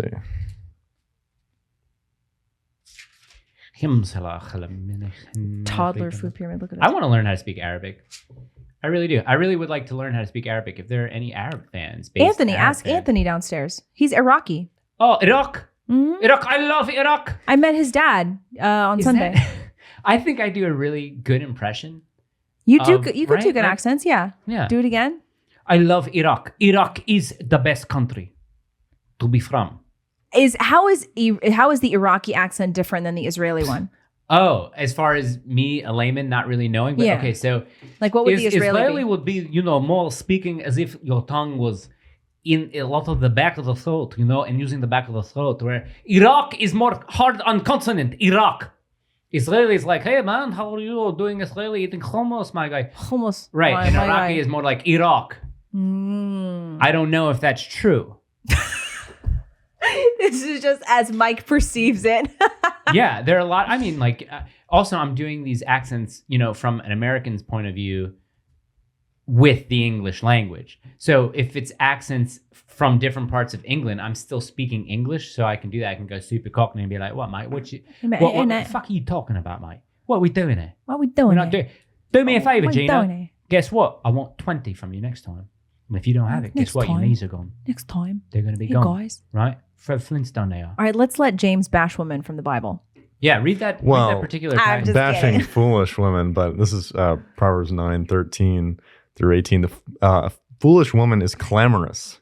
She is simple and knows nothing, for she sits at the door of her house, on a seat by the highest places of the city, to call to those who pass by, who go straight on their way. Whoever is simple, let him turn and hear. And as for him who lacks understanding, she says to him, stolen water is sweet, and bread eaten in a secret place is pleasant. But he does not know that the dead are there. Her guests are in the depths of hell. Can I play you something? I want to get this guy on. I want to get this guy on so bad. He's the best. Hold on. I'll put it into the microphone just so that you can hear it. Is it an Iraqi guy? No. It's just so great. Give me a second. Why are you after this? what some people fail to make the distinction is that a lot of guys just like using verses like that as kind of a license to vent their qualms with modern women, especially like on the internet. And what a lot of those issues come down to ultimately is, if you understand hierarchy in biology, men are the leaders, and a lot of the reasons that women are that way is because their fathers have failed to father them properly.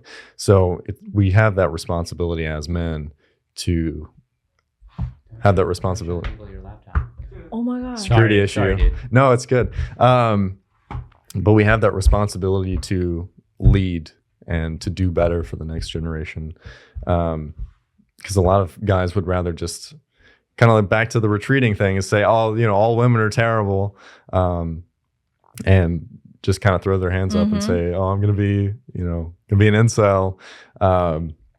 But we have that obligation to lead women. To lead. Yeah. You ready for this? The women want to be led. Yeah. Deep down, they want to be led, even if they don't like to admit it. We love it. Watching romantic movies, of course, is haram.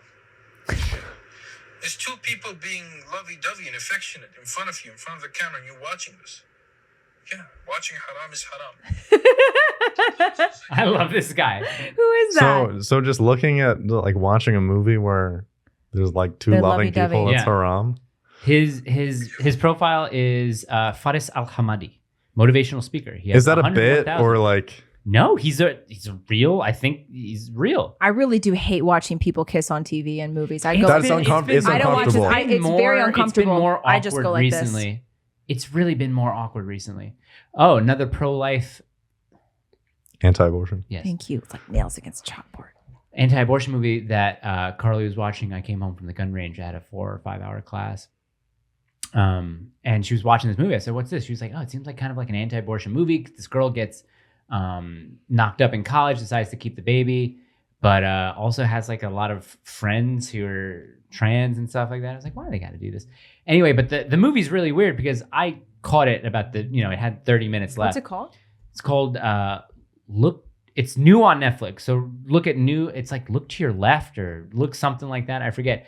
But it's about a woman who makes a decision, and now you see her life in 2 parallel realities. So you see her life unfold as if she had a kid, and then if not, if she had a kid. But if obviously you have to be watching it from the beginning, but if you catch this movie with 20 minutes left, you're saying, what's going on here? Look both ways. Look both ways. Yeah, it was making the most unnecessary flashbacks without any sort of context. It was very, very weird. I didn't like it. I'll tell you what I do like, though. I like pumpkin bread. And I heard that there is a pumpkin bread taste test that I'm about to do, a blind one. Accidentally. Okay, so Yeah. explain it to the camera. Okay, so I walked in as, I don't know if you guys know, but I bake for every guest that comes on. And so last night I baked pumpkin pecan bread. I don't know if people say pecan or pecan, but I'm from Georgia, so I say pecan. And I brought the little piece out that I brought for James. And then he said, "Oh my gosh, you brought pumpkin bread? So did I." So he baked a little pumpkin bread for us too. So what we're going to do now is give Mike a blind test. Oh, but this blind test is going to have to work in a way where you're going to have to take, because I think we have paper towel.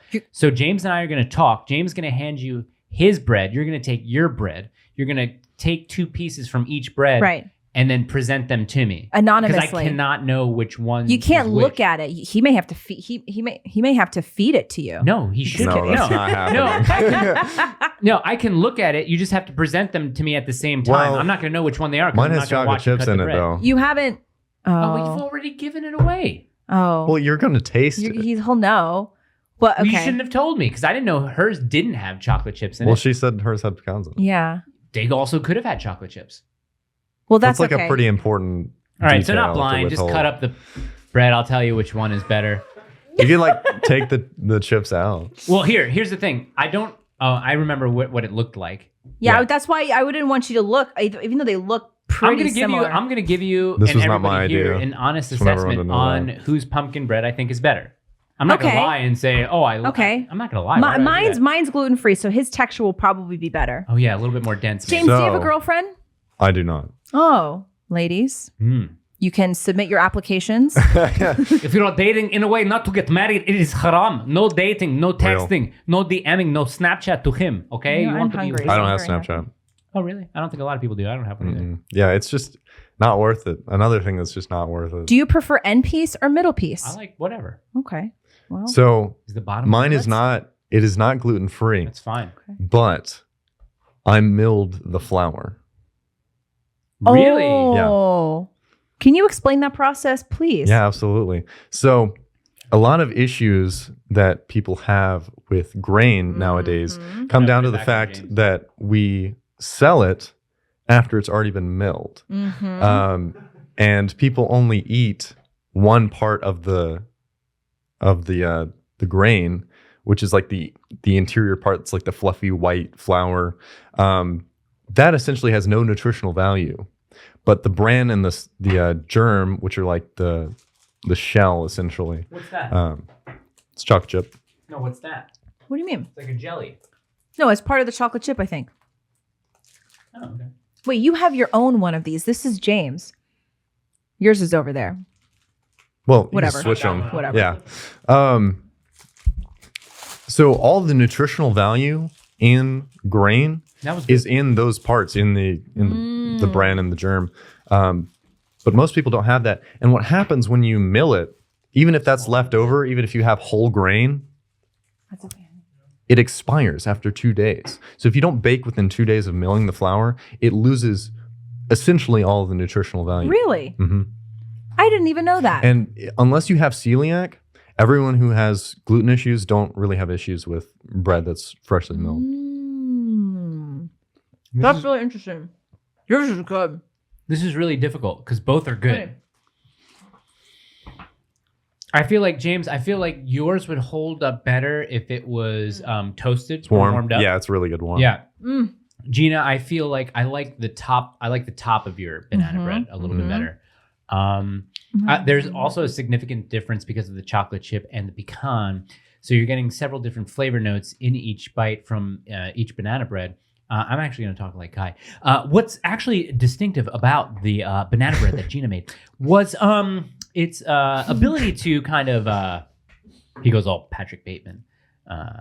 Both are good. Baby Patrick I might Bateman. need to have, can you cut me off a tinier piece of this James's one? again and then of yours again too? And I'm going to go water in between each one. Yeah, a little palate cleanser. Yeah. Water. Okay. Well, I'll give you like the other end of that little piece. But yeah, I understand why like a lot of health people, tell people to avoid grain because everything like our American perception of grain and bread is so messed up and twisted. Like everything you find in the bread aisle, like that's not even bread to begin with. Right. But then when you bake your own stuff, like the flour that we use, if it's not organic, it's sprayed with glyphosate and all these other chemicals and it's genetically modified. If it's not genetically modified, it's been selectively bred over thousands of years to be something completely different than what it used to be. Okay, here. I want to put Adrian on the What do you spot. think, honey? Don't lie. Because I think I have my choice. Whose do you like Let me taste better? mine again. I like both, but Gina's is a little bit better. Okay. I Do think you mean that, honey? Yeah, it's crusty. I like both, but I'm with the interested. banana bread, I get a little bit more sweetness from James's. Like I like the sweetness of yours. Yeah. Cool. I'll take Yours that. has like it's not muted.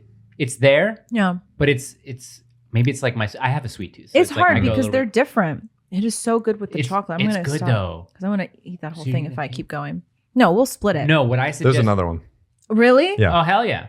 You mean like we get one each? Yeah.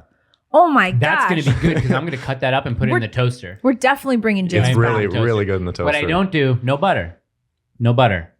Butter tends to take over the flavor. What kind of butter do you? Oh, you just don't like the flavor. I usually tend to do organic. It's the same place that I get the eggs from the pack because pasture. I do pasture eggs rather than cage free. It's such bullshit marketing.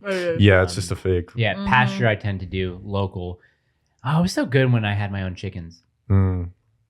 I'm telling you, man, I'm going to retreat from society onto my own acreage and have all my own chickens. And I'm going to fight the system in that way. Do you think people are going to Wonder be if I'm mad that gonna we're be eating in the coward. microphone again? Probably. I kind of counted on that actually. Wait, did you disapprove of us eating? No, Okay. no, I don't care. Oh, you wanted us to. You count. Yeah, I just thought it'd be funny because some people get Chewing into the upset phone. about it. I mean, What chewing is into the that, man? microphone. Why does everybody have to have an opinion on every darn thing? That's our show. that's like one of the biggest problems with the internet is everyone feels obligated to share their garbage opinions all of the time. So Just many- like keep it to yourself. So many of our comments are like, so anyone could just have a podcast these days? Like, what the heck? I'm like, Yeah. yeah, welcome Yeah, to and- 2022, my guy. Yeah, and every idiot like you can leave a comment on the podcast. Speaking of idiots like you and comments, Mhm. why don't we read the comment of the day? Yeah, I put let's it on Instagram. let's read it while you're pulling it up. Do you think that we should have granted universal voting privileges? Oh, or do no, you think he made that was a video mistake? on that. You He made a did? video. Yeah, I did. It's a total mistake. Nice. Yeah, I mean, it's just like Nice. insane. Like, do you really think Very that people who believe that they can mutilate the genitals of young children should have the same say in government that you do? Thank you. This is my neighbor, Yasa Kusek. I get the step, he gets the step. I get clock radio, he gets clock radio. I get window with the glass, he cannot afford. Great success. I do think that a lot of people kind of get on the train like, oh, we should have this form of government or that form of government. Like, every form of government has its pros and cons. Obviously, there are some that are more preferable than others, but I think putting all our hope in the form of government that we have is kind of foolish because depending on the people that are in power and depending on, the status of the populace, like that's going to affect how any form of government runs. And, there are some that are probably more preferable than what we have at the moment with universal voting rights. But I think it's more important to focus on like shifting the culture and shifting what people think rather than just saying, oh, we need this form of government, we need that form of government. Because if you have bad people in power in any form of government, it's Right. not going to be good. You need moral people. Right. I think, Moral and religious. Yeah, I Moral agree and with that. religious. I think James also opened up a little bit after the banana bread. Were you a little nervous? Oh, really? Okay. All right. Just sensed it a little bit. We've had some guests before that were Oh, yeah. A little Nervous. timid. You're not Yeah. timid. I'm just saying. no, yeah, Okay. yeah. Are you So timid? it's Timidity. No. Is that a word? Timidity. I think I just need to warm Timidness? up. Yeah. Like kind of Well, get we're going. just getting started. We got 3 more hours with James come up. No, we don't. Long. Here's let's talk about the comment for this video. Here's the video. It's a John Doyle short. More than the other way around. Oh, all of the time. Yeah. Women cheat so much more than men. Yeah, and when it's they really cheat, sad. it's worse. Yes. Because when a man cheats, it's just like, I'm a guy, it can literally mean nothing. But when a woman cheats, it's because she doesn't respect her husband. Right, because biologically it's different. Oh like men my want to just God. spread their seed. Ali Wong, she has. Don't need to listen to my part. But we had the comment of the day comes from this guy whose comment read, and I quote, "This is how pathetic these people are because they are so wrong. 100% wrong without a shadow of a doubt. It's a scientific fact. The fact is how wrong we are. Oh, So 2 things. Number 1, that means that they are stupid enough to sit there and be that confident about something which they apparently know literally nothing about. And number 2, they are scummy and maybe idiotic and ignorant enough to not understand that knowledge. And I do mean actual truth. It's so readily available, seeing how everyone has a cell phone, that the fact that they are, again, confidently spreading lies is so ridiculous and What? pathetic. That means they either think others are too stupid to educate themselves and just will simply listen and believe them. I believe that they do think they are right because that is the one thing that makes them the least intelligent. They can look these stats up so easy, and I mean medical journals that have studies and not just Google stats, then take it from People's Magazine. They are so ignorant they actually believe that their guess is good enough to put a stamp of 100% I'm right for them." what?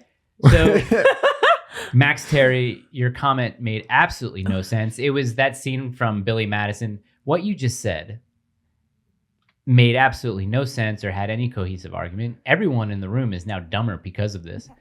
So It's- I replied. It's just one of those people who feel the need to tell people that they know the English language and that they can just espouse. No, but it was Random awful. strings This of wasn't even words. like a Michael It's- Eric Dyson sort of thing where he used a lot of big words and it sounded nice, flowing. It wasn't anything like that. Like half of it didn't make any sense. But it is kind of impressive that he was able to say so much and say so little. Like I don't even think I could try to say that much and say nothing. he at the didn't same even time. edit it. Were there periods in there? Yeah, was there any grammar? One. What's his 2. avatar? Is it It's like just- a cartoon? No, it's just the letter M with a green background. It's like one of these things where you You have to know, set up an avatar. Like, I understand the desire for anonymity on the internet, but I kind of think if you have an opinion, you should have your face out there. I think so too. I always say, Like, if you put your don't show money where your mouth is. Yeah, Yeah. if you don't show your face, you don't get an opinion. Mm-hmm. Well, here's what Especially I as an anime profile. Yeah, So- it's always an anime profile. Here's Yeah. what I responded with. Oh, this I is- kept this it is very gonna be clean. good. I said, you refuted nothing that we actually said, instead resorted to ad hominem. There's plenty of data and studies that show over the last decade, women are beginning to cheat at a higher rate than men. Continue to cope and seethe, you corny bitch. And that's what I said. Yeah, people just they want to hear what they want to hear. And even if you don't say what they're expecting, sometimes they will just graft that onto you so that they can vent their frustrations. Well, here's the problem, okay? The problem is that the dude said that there are no medical studies, or that I did not quote any medical studies, or I can't find any medical studies. Why would there Well, why be would you? medical studies about Well, here's infidelity? the thing. From the NCB, what is this? The NCBI,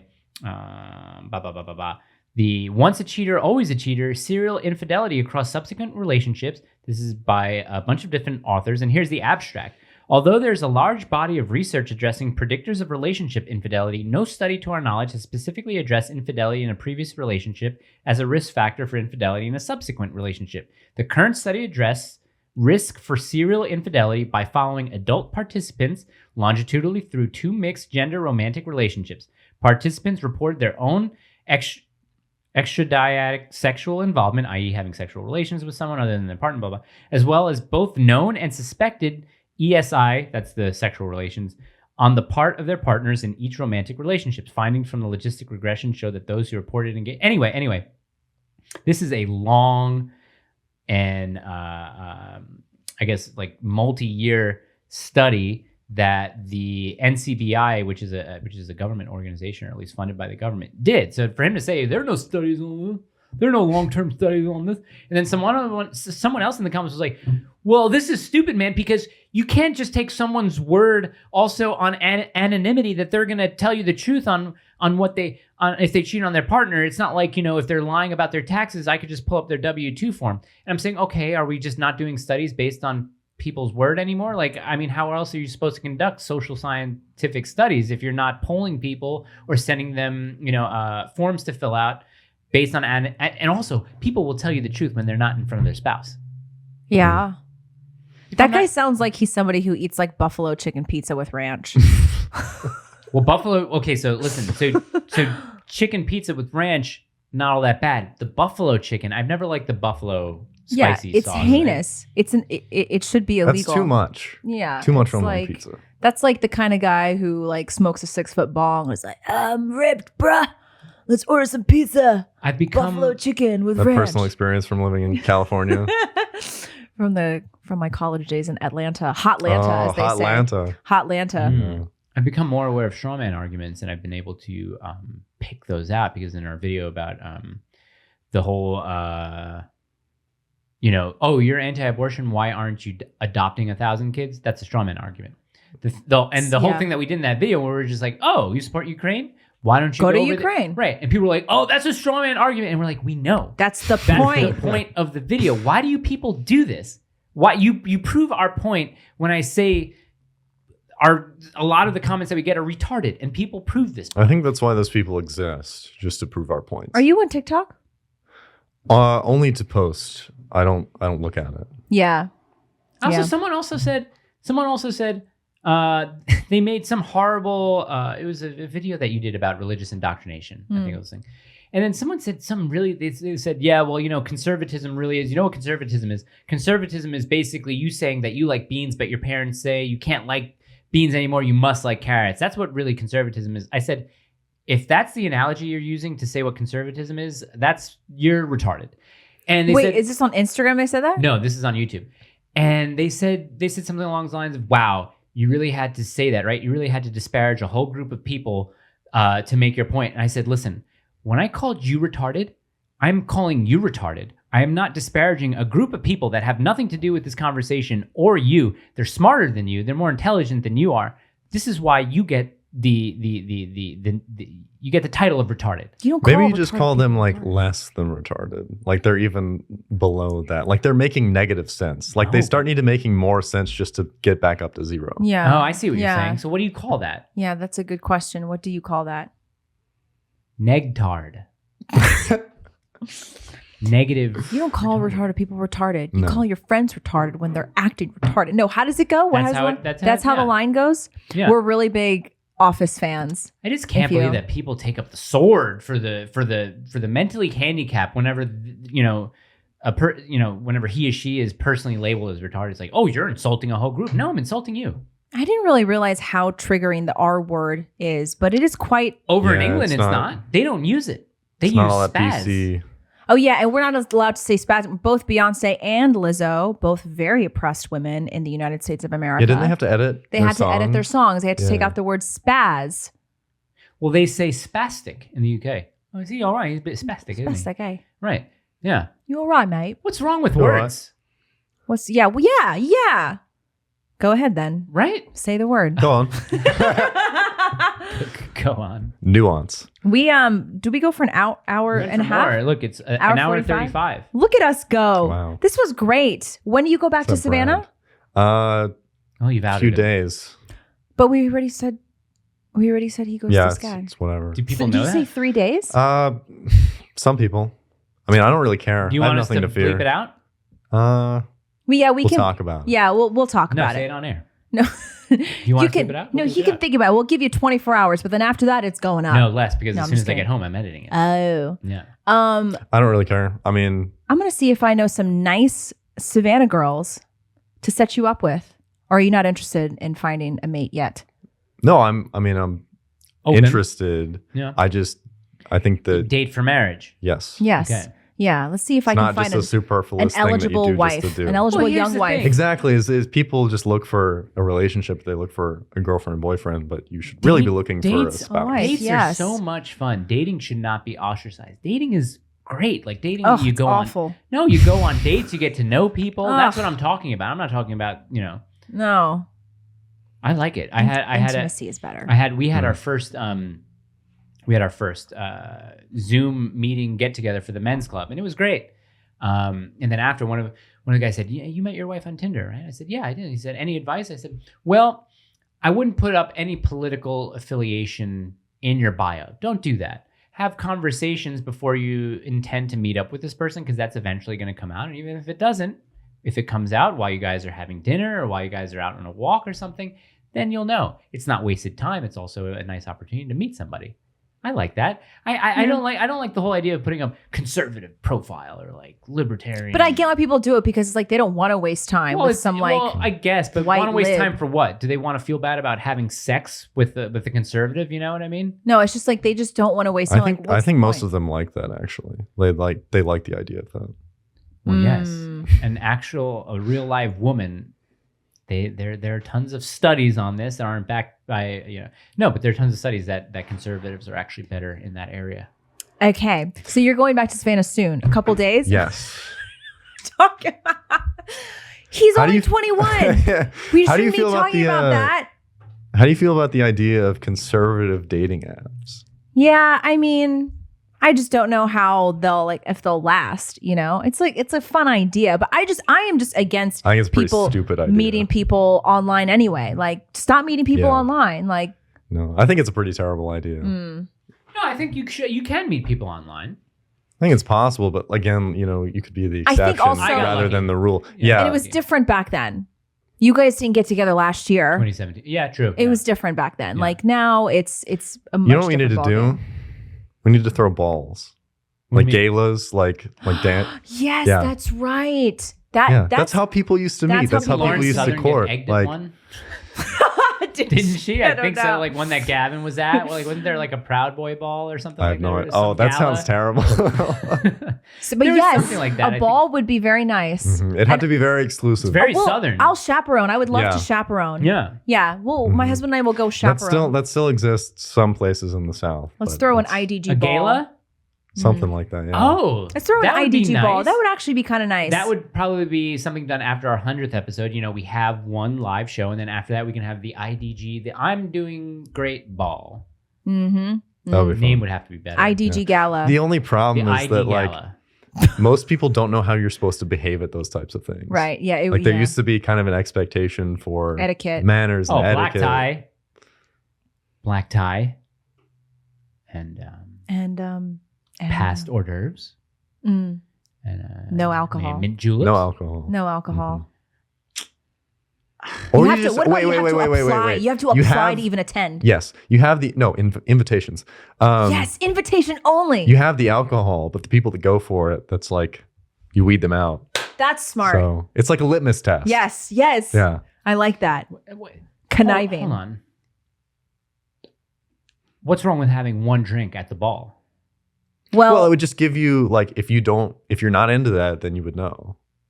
I like his idea because You it's can almost come to like the ball a way and to- not have a drink. But No like one's the gonna people judge you there. that are going to have one drink are going to see the other people that are going to have one drink. One the people that are drink going to have maximum. none. Yeah, but you can't enforce that. Oh yeah, Cut people off. You're gonna you go get around like with your you can say- rifle. you get a wristband. You Just- get a little oh, tick. Oh, here's your drink, wristband. Now, Okay. if I'm walking around with a wristband, I can't get another drink. You could. It says haram on it. It says haram. Haram. Alcohol is haram. The haram ball. Oh my god. No, we can't. No, we can't do that. Why We're not? gonna upset some, people. Like who? If we call it haram ball, A haram ball is haram. haram ball is haram. We gotta stop this. Why? We're gonna upset the wrong people. We're calling things that are actually haram. Haram. Yeah, they might like that. Actually, That's what I'm saying. right. The IDG Gala. That's a good idea. I like it. Yeah. Well, We're just spitballing at this point. the in the problem episode. here's the problem. Here's the problem with the IDG Gala is that it would be very easy to find young conservative men, and it would be very difficult to find just as many young conservative smart women who would make the cut. Yeah. Well, that's I guess where the application would come in because there are fewer women who are like, they have a YouTube channel or whatever. and Because they're we're like, not taking TPUSA girls. No. No, Oh, geez, why'd you say that? not taking. Oh, am I not allowed to say that? Because No, I we're don't know. not. You can say whatever you want. It's just like, We're definitely not. what do you mean? We're not taking cute conservatives. Oh. No one who follows Alex Clark or Christian Walker. He said it, not me. I have no problem Yeah. going after that guy. Do people call you Jaw?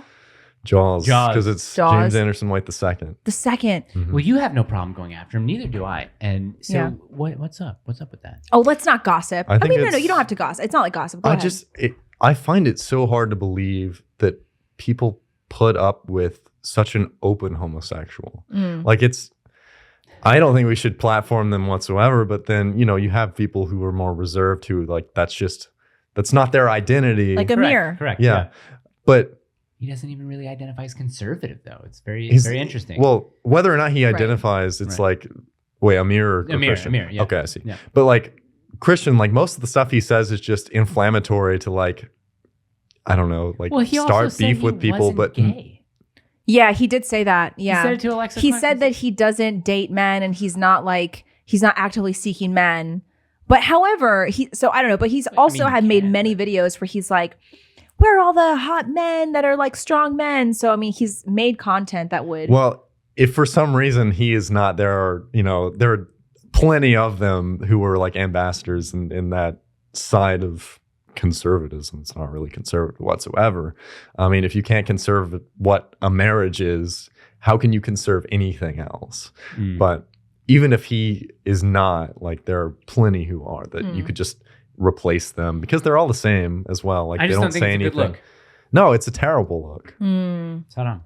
it's haram. Yeah. And it's like no condemnation if that's something you struggle with, but like no one else is, well, there are people, but few other people are making their sin their identity, Their Right. brand. Oh, interesting. their brand. That's a great way to put it. yeah. Yeah. It's just like, that's just a way for them to stand out in that kind of sphere is just to, say I'm the gay conservative, because that's what a lot of them do. They're like, the left uses identity politics, but also like you go in their bio, it's like gay conservative, like but see, Romans 5:12.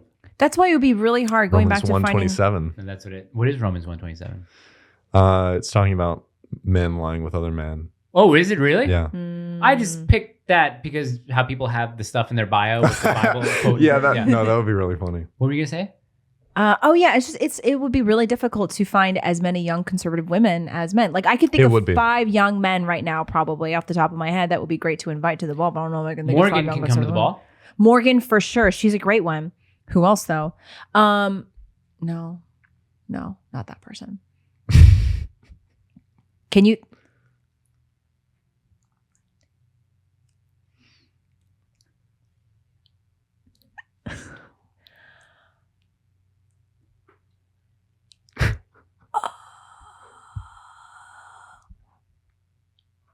This is going to be so funny on the out of context account. See, this will take a lot of careful consideration. But Right, here's yeah. the point: do we Yeah. want to open it up to Deliberation. conservative? No, I think actually we could invite her. Yeah. Yeah, I think so. Okay. Cool. Yeah. You Well, can't. if you wants to come misbehave, on you the just show. you just get She wants to uninvited come on the show. on the next one. Does she? Yeah. It's in the DMs. She said, "Oh, okay," but she has to get approval, Right. right? Yeah. Okay. Well, that's 2. Can you think of Okay. any others?